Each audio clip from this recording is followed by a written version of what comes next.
Washington, Beyonce Knowles, Ellen DeGeneres. Do you want me to keep going? Now we're getting mixed up in this celebrity mentality.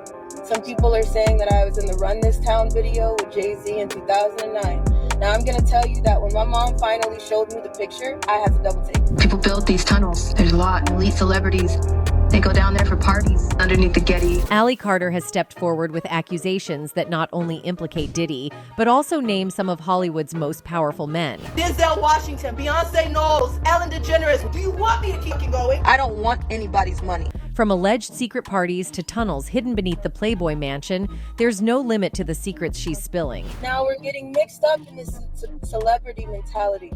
Some people are saying that I was in the Run This Town video with Jay-Z in 2009. Now I'm going to tell you that when my mom finally showed me the picture, I had to double take. But what exactly did she see? And why is she calling out Denzel Washington, Jay-Z, and others who've stayed silent for years? People built these tunnels. There's a lot. Elite celebrities, they go down there for parties underneath the Getty. So what exactly is going on?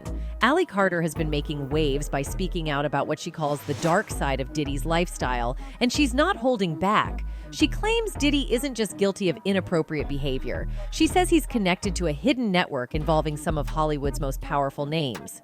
Carter says she's a victim of Diddy and has shared shocking accounts of her time at his parties, where guests were supposedly encouraged to engage in jaw-dropping activities. But here's where things get even wilder. According to Carter, legendary actor Denzel Washington was once caught up in this world too, at least for one night. That's right. Ally claims that even Denzel, known for his upstanding character and strong values, got an insider's look at Diddy's infamous party scene. Denzel Washington, Beyonce Knowles, Ellen DeGeneres. Do you want me to keep going? I don't want anybody's money. Now, Sean Diddy Combs has never been shy about his reputation for throwing some of the most extravagant and out-there parties in Hollywood. His gatherings in places like the Hamptons, Los Angeles, and Miami Beach are practically Hollywood legend.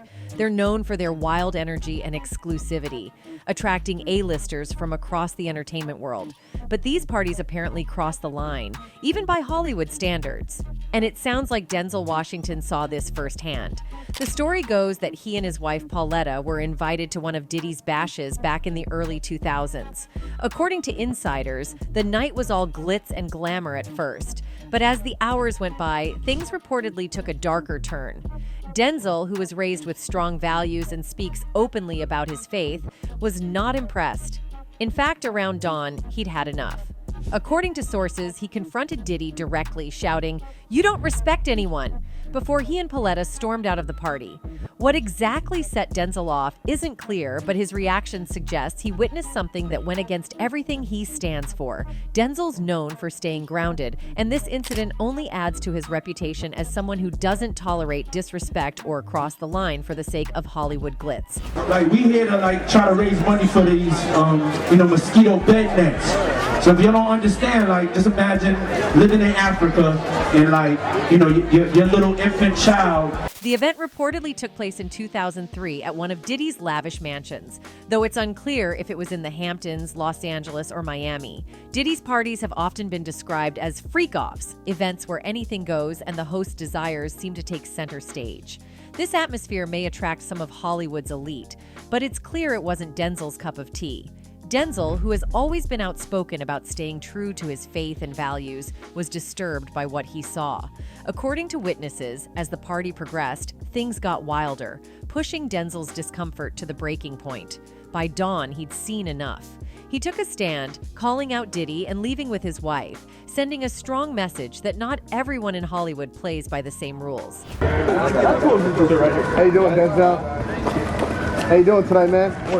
Looking good, Denzel, looking good. Denzel's stance that night wasn't just about calling out Diddy. It was a reminder that some stars stick to their principles, even when others don't. In fact, Denzel once famously said, "You leave before the devil shows up."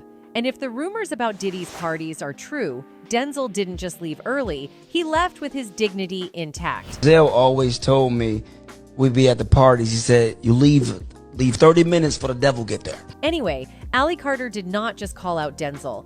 Another celebrity who was mentioned in these deeply disturbing allegations was Jay-Z. Now we're getting mixed up in this celebrity mentality. Some people are saying that I was in the Run This Town video with Jay-Z in 2009. Now, I'm going to tell you that when my mom finally showed me the picture, I had to double take. Ali is referring to Jay-Z's Run This Town music video, which was seemingly recorded in a tunnel.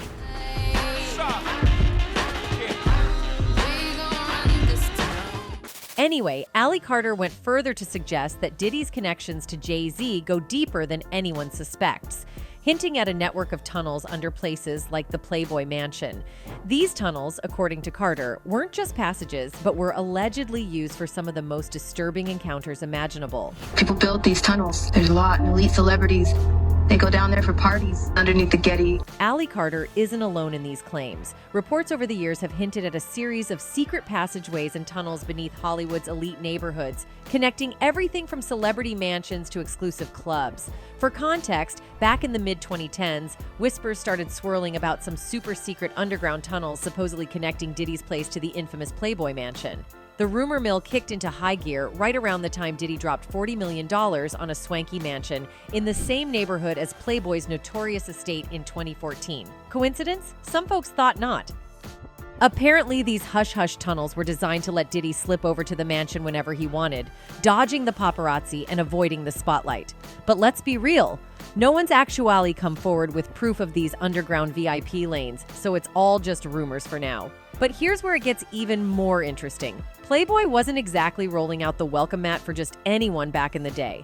They were strict about their guest list. Take Rob Lowe, for instance. He spilled that no matter how much of a celeb you were, you couldn't just stroll in with your whole entourage. It was invite only, no plus ones. And poor Luke Wilson learned that the hard way. He thought he could pull a fast one by sneaking in a friend and claiming it was his brother, Owen Wilson. Nice try, Luke. The mansion's security wasn't buying it, and he got the boot for his little stunt, and a temporary ban to boot. Wilson recalls, "I got DNA ed from the Playboy Mansion in Los Angeles. That means do not admit. That's their special word. I tried to get a friend in, and I'd shown up, and they said, 'Who are you with?' And I'm like, 'I'm with my brother Owen.' And they're like, 'We need to see him.' It was actually my friend Eckelman, who doesn't look anything like Owen. I was not allowed to go there for a year and a half. I had to make kind of a tearful phone call to Mary, the woman who kind of runs the operation. I said, 'Mary, what I did was stupid. It was wrong. Hef's Hugh Hefner been so generous to me.' I did, I think, cry on the telephone. The late Hugh Hefner was very selective with who he invited the parties, and as it turns out, he also extended himself for certain A-list celebrities. It is an urban legend that in the 70s, Playboy created tunnels to sneak A-listers into the mansion. According to the Playboy website, the tunnel did exist, and there are blueprints showing the tunnels and where they lead to. Playboy writes, "So, according to this blueprint, tunnels were built to the homes of Mr. J. Nicholson, Mr. W. Beatty, Mr. K. Douglas, and Mr. J. Kahn."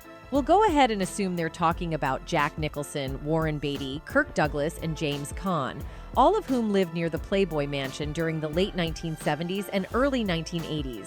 There are no dates on the architectural schematics, but the dates on the Polaroids were from 1977. It is said that Playboy kept very quiet about the tunnels and didn't intend on speaking further about it. In any case, some of the people who managed to witness what happened in the mansion were able to describe what Hugh termed as pig nights.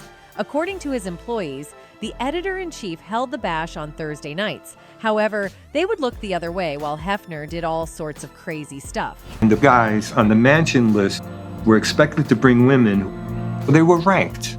There was a hierarchy of whether you were a 10 or an 8 or a 6. A source told TMZ that Hefner would sit at the head of the table while the models hung out with various film and TV stars. They also explained that the girls would get medical checks before any S activities took place. Doctor would inspect them for anything that would be detrimental to any of his friends. It was called Pig Night, but we as butlers were always told, do not call them pigs.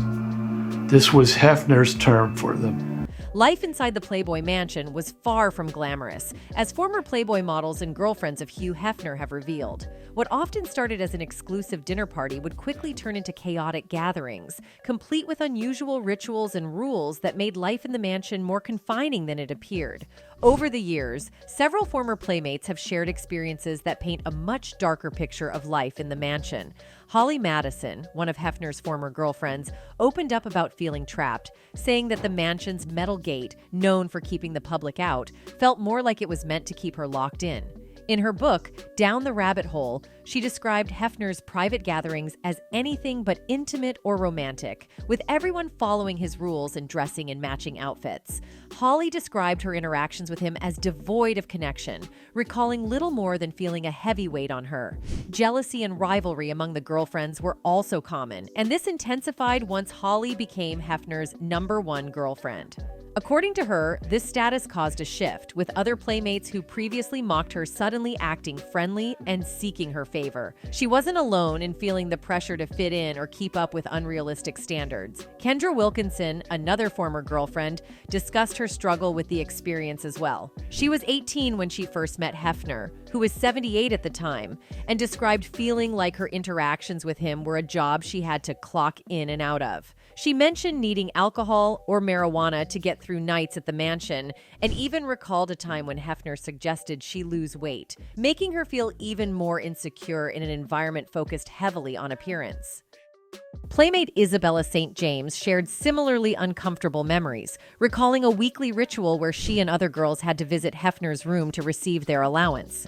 She described waiting as he picked up after his dogs, a process that often included him using the moment to criticize the women for not meeting his expectations, whether it was regarding their social harmony or participation in private gatherings. Missing a going-out night, for example, could mean a deduction from their allowance, which he used as a form of control.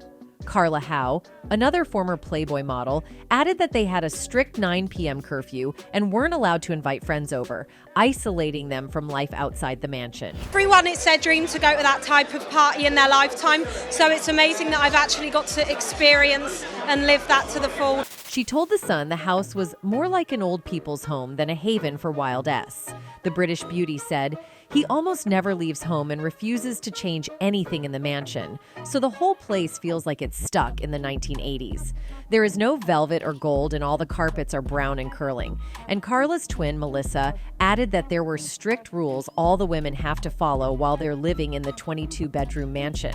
She said, "If you do something wrong, you'll get an email. There's a strict code of conduct. There are even rules about Instagram and Twitter. You've got to show everything in a good light, and if you're drunk in a picture, you'll be in trouble." While the Playboy bunnies could enjoy nights on the town at Hefner's expense, the live-in girlfriends didn't have much freedom, Kendra claimed. She said she had to be at home every night by 9 p.m., which made her feel trapped. "Nights were hard because while my Playmate friends got to go out and party, I would have to be home by 9 p.m., Kendra said. "I'd get a text message from a girl that read, 'Having so much fun in Vegas. Wish you were here, partying with all these football players.' And that was devastating. I felt so trapped and angry when I was missing out on something good." Isabella also described dirty carpets in the mansion and the poor state of the girls' rooms in her book. She wrote, "Although we all did our best to decorate our rooms and make them homey, the mattresses on our beds were disgusting, old, worn, and stained. The sheets were past their best, too. The conditions that these ladies went through while at the mansion relate a lot to what Cassie Ventura described in her lawsuit." Cassie says there was a pattern of control, drug use, and forced sexual encounters. Now, if such a man could allegedly perpetrate all these crimes and still disguise them, it is possible that there are actual tunnels leading from Diddy's house to the mansion and back. Mind you, rumors of the underground tunnels made rounds in the 1970s and 80s, but were only recently confirmed. 4 actors had secret underground tunnels directly from their homes to the Playboy Mansion. So Diddy's tunnels could exist, but it would be a matter of time before concrete evidence is brought forward. Meanwhile, many fans suspect these underground tunnels served other purposes than just connecting to the Playboy Mansion. They theorize that these tunnels could have other secret passages leading to bunkers where Diddy's freak-off parties take place. The music is famous for his wild parties, which many of his industry colleagues, including former mentees and associates, have spoken about at length. In any case, with all that Diddy has been accused of, Fans have been casting doubt on Denzel's alleged involvement in all this. Denzel Washington is not just a respected actor, he's also a devout Christian who openly discusses the importance of faith in his life. Over the years, Denzel has spoken at length about how his success is due to his commitment to God. In a 2017 interview with CBN about his film, Roman J. Israel Esquire, the two-time Academy Award winner, shared profound insights into his spiritual beliefs and the philosophies that guided his life, both on and off the silver screen. Denzel, whose transformative performance in the 2017 film garnered critical acclaim, spoke passionately about the intersection of his Christian faith and his role as an actor. For him, faith wasn't merely a passive belief, it demanded action and activism. In his view, everyone possessed unique gifts, and it was the duty of individuals to utilize these gifts to make a positive impact in the world. Well, you have to use your gifts.